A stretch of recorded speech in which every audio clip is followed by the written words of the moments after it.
आज हम मौजूद हैं किसान मेला में और हमारे साथ हैं पाकिस्तान पोटैटो ग्रोवर सोसाइटी के चेयरमैन जनाब मकसूद अहमद जट साहब। हमारा मुल्क जो है ये अनोखा मुल्क है। यहाँ पहाड़ हैं, समुद्र हैं, मैदान हैं, हर इलाके की फसल और हर फ्रूट और सब्जी यहाँ तैयार होती है। पूरे मुल्क में एक सीमेंट और एक लोहे की इंडस्ट्री को निकालते हैं, बाकी एग्रो इंडस्ट्री जो है एग्रो बेस है। एक्सपोर्ट का तरीक़ेकार जो है गवर्नमेंट अच्छा बना दे।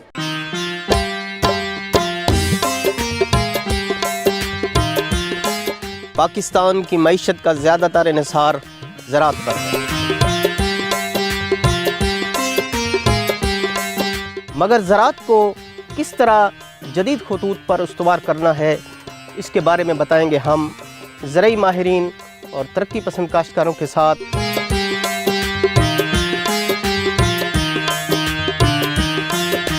तो इसलिए जुड़े रहिए AWC एग्री के साथ।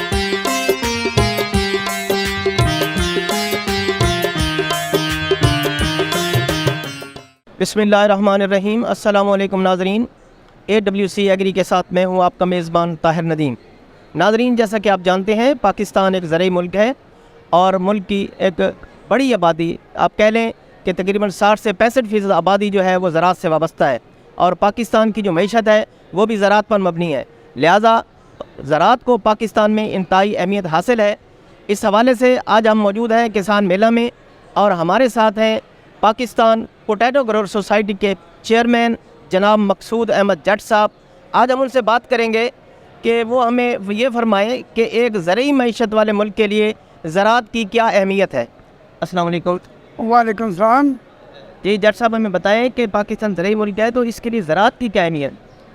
सर, ये हमारा मुल्क ज़रई है और जो ज़रई मुल्क होता है वो एक अहम मुल्क होता है। सारी खाने वाली चीज़ें उस मुल्क में पैदा होती हैं। हमारा मुल्क जो है ये अनोखा मुल्क है। यहाँ पहाड़ हैं, समुद्र हैं, मैदान हैं, हर इलाके की फसल और हर फ्रूट और सब्ज़ी यहाँ तैयार होती हैं। इसलिए इस हवाले से ज़राअत की बहुत अहमियत है। हमारा जो ज़र मुबादला आएगा वो ज़राअत पर ही होगा। पूरे मुल्क में एक सीमेंट और एक लोहे की इंडस्ट्री को निकालते हैं, बाकी एग्रो इंडस्ट्री जो है एग्रो बेस है, वो ज़राअत पर है। ज़राअत की पैदावार होगी तो वो इंडस्ट्री चलेगी। इस हवाले से ज़राअत की हमारे मुल्क में बहुत ज़्यादा अहमियत है। जट साहब, आपका तल्लक उकाड़ा से है और ये हमारी खुशकिस्मती है कि आप यहाँ किसान मेला मुल्तान में तशरीफ़ लाए हैं, तो आपसे हमारी मुलाकात हो गई है। तो हम ये जानना चाहेंगे कि हमारे मुल्क में जो आलू का काश्तकार है उसको हम देखते हैं कि कभी तो उसकी अच्छी कीमत मिल जाती है, उसकी जो प्रोड्यूस है पैदावार की, लेकिन अक्सर हम देखते हैं कि वो परेशानी इसका शिकार रहता है, उसको वो कीमत नहीं मिलती जो कि उसको मिलनी चाहिए। इसकी क्या रीज़न है और इस कीमत को मुस्तहकम रखने के लिए हुकूमत को क्या इक़दाम करने चाहिए? ये आलू जो है ये दुनिया की चौथी ग़िज़ाई फसल है। अब ये तीसरी ग़िज़ाई फसल गिनी जा रही है। आलू का जो यार हमने पोटैटो कोर एरिया एक बनाया हुआ है, उसमें साहिवाल, पाकपतन, कसूर, उकाड़ा और डस्का तहसील। हमारा टारगेट है कि वहाँ से जो आलू पैदा होता है वो सर एक्सपोर्ट हो। पोटैटो एक्सपोर्ट हब है उकाड़ा में। जो कीमत वाली बात है वो मैं हमेशा ये करता हूँ, एक तो इसके इनपुट्स बहुत महंगे हैं, पैसे बहुत लगते हैं, बीज के, खाद के, हार्वेस्टिंग के और सारे मामला। तो एक्सपोर्ट का तरीक़ेकार जो है गवर्नमेंट अच्छा बना दे। अब एक एक्सपोर्ट की बात बनाएं कि आलू तो पैदा होता है उकाड़ा में, पैक होता है उकाड़ा में और उसका सर्टिफिकेट ऑफ ओरिजिन्स कराची से जारी होता है। ये गवर्नमेंट कर सकती है ना कि वो हम जानते हैं कि ये आलू कहाँ पैदा हुआ है, कराची के लोग तो नहीं जानते कि ये सर्टिफिकेट ऑफ ओरिजिन और कहाँ पैदा हुआ है। दूसरा, जो एक्सपोर्ट की छोटी मोटी पाबंदियाँ हैं, जो पेचीदगियाँ हैं, वो ख़त्म कर देनी चाहिए। अभी काफ़ी गवर्नमेंट ने हमारे साथ तामल किया है। अफ़गानिस्तान के रास्ते बना है, रास्ता मिल गया है। पोटैटो एक्सपोर्ट काउंसिल बनी है, एग्रीकल्चर फूड प्रोसेसिंग काउंसिल बनी है। उसके लिए गवर्नमेंट भी और मैं भी वहाँ मेंबर हूँ। हम पूरी कोशिश कर रहे हैं कि ज़्यादा से ज़्यादा एक्सपोर्ट हो। फिर भी कई मामलात होते हैं, जिस तरह रूस की लड़ाई हो गई, वो हमारे मुल्क 2-3 ज़ाया हो गए और आलू पिछले साल सस्ता हो गया। इस साल कुछ आलू की मामला ठीक है, तो इसलिए भी ठीक है। कुछ मौसम की ख़राबी की वजह से भी फसल कम हो गई थी, कुछ बाहर के लोग भी काफ़ी आ गए थे, रेट्स भी अच्छे मिल गए थे, तो ये कमी पेशी होती रहती है। हम जो पोटैटो ग्रोवर्स हैं हम इससे परेशान नहीं होते। जट साहब, आप हमें ये फरमाएं कि जो वैल्यू एडिशन है वो किसी भी प्रोडक्ट की हो, चाहे वो आलू की हो, चाहे वो आम की हो या किसी और प्रोडक्ट पैदावार की हो, वो बड़ी अहमियत की हामिल है। तो आप क्या समझते हैं कि आलू की जो वैल्यू एडेड अशिया है उनकी तैयारी के लिए मुल्क में इंडस्ट्री जो मौजूद है या नहीं है? अगर नहीं है तो उसको किस हद तक लगना चाहिए? सर बहुत मेहरबानी, ये बड़ा अहम सवाल है। ये जो 4-5 ग्रुपों की इंडस्ट्री है इनको हमने प्रमोट किया पोटैटो ग्रोथ सोसाइटी।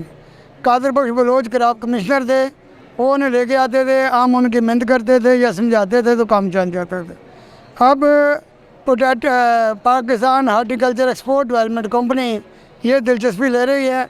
25 को पोटैटो पे आलू की वैल्यू एडिशन पे ज़ूम मीटिंग है। मैं स्पीकर हूँ, एक और भी स्पीकर हैं, तो इसमें बहुत चीज़ें बन सकती हैं।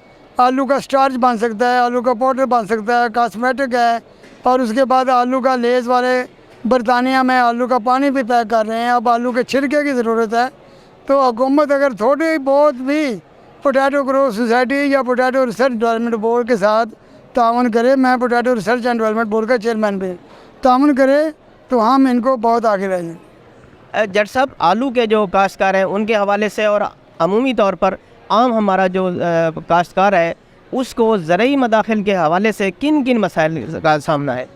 सर ये जो आलू के मामलात हैं या आम के तो बागात ठेके पे होने होते हैं, आलू के मामलात में ठेके बहुत बढ़ रहे हैं, 2 लाख प्लस ठेका हो गया। बीज बहुत महंगे हैं, खादें बहुत महंगी हैं, बर वक्त भी नहीं मिलती। ये मसाइल बड़े अहम। और ये एक काम करें कि स्टोर की जो बिजली है, मेरा स्टोर नहीं है, कोई ये ना समझेगा मैं स्टोर की जो बिजली है उसका टैरिफ कमर्शियल कर दिया गया है। वो इंडस्ट्री में आएगा, कमर्शियल होगा तो उसका स्टोर का किराया और बढ़ जाएगा। ये मामला छोटे छोटे हमें बुलाए, हम उन्हें समझाते हैं, हमें बुलाते भी रहते हैं, हम बात करते भी रहते हैं। और एक बात थोड़ी सी हटके करूँ, मैं रिसर्च बोर्ड का चेयरमैन हूँ। पूरे पंजाब के ज़रूरी रिसर्चर्स ने बहुत अच्छे बीज बनाए हैं, लेकिन पंजाब गवर्नमेंट की पॉलिसी थोड़ी सी ढीली कह सकते हो या नाकिस कह सकते हो कि वो बीज उन्होंने कंपनियों को नीलाम करने हैं। अभी तक कोई बीज नीलाम नहीं हुआ, वो बीज जो है गुमनगिरी में वो अदारों में गुम हो रहा है।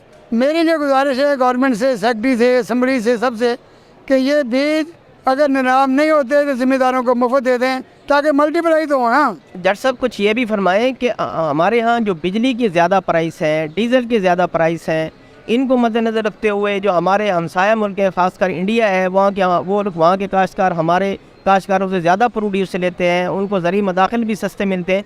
तो उनको मद्देनज़र रखते हुए तो हमारी हुकूमत को क्या इकदाम लेने चाहिए ताकि हमारे मुल्क में ज़राअत तरक्की करे और किसान खुशहाल हो और हम भी बैरूनी मंडियों में जाकर कम्पीट कर सकें और अपनी प्रोड्यूस फ़रोख्त कर सकें? सर मैं हमसाया मुल्क में 8-9 दफ़ा गया हूँ, वहाँ बहुत सहूलतें हैं, हम उनका मुकाबला नहीं करते और ना मैं कभी कहता हूँ कोई कंपेयर करे।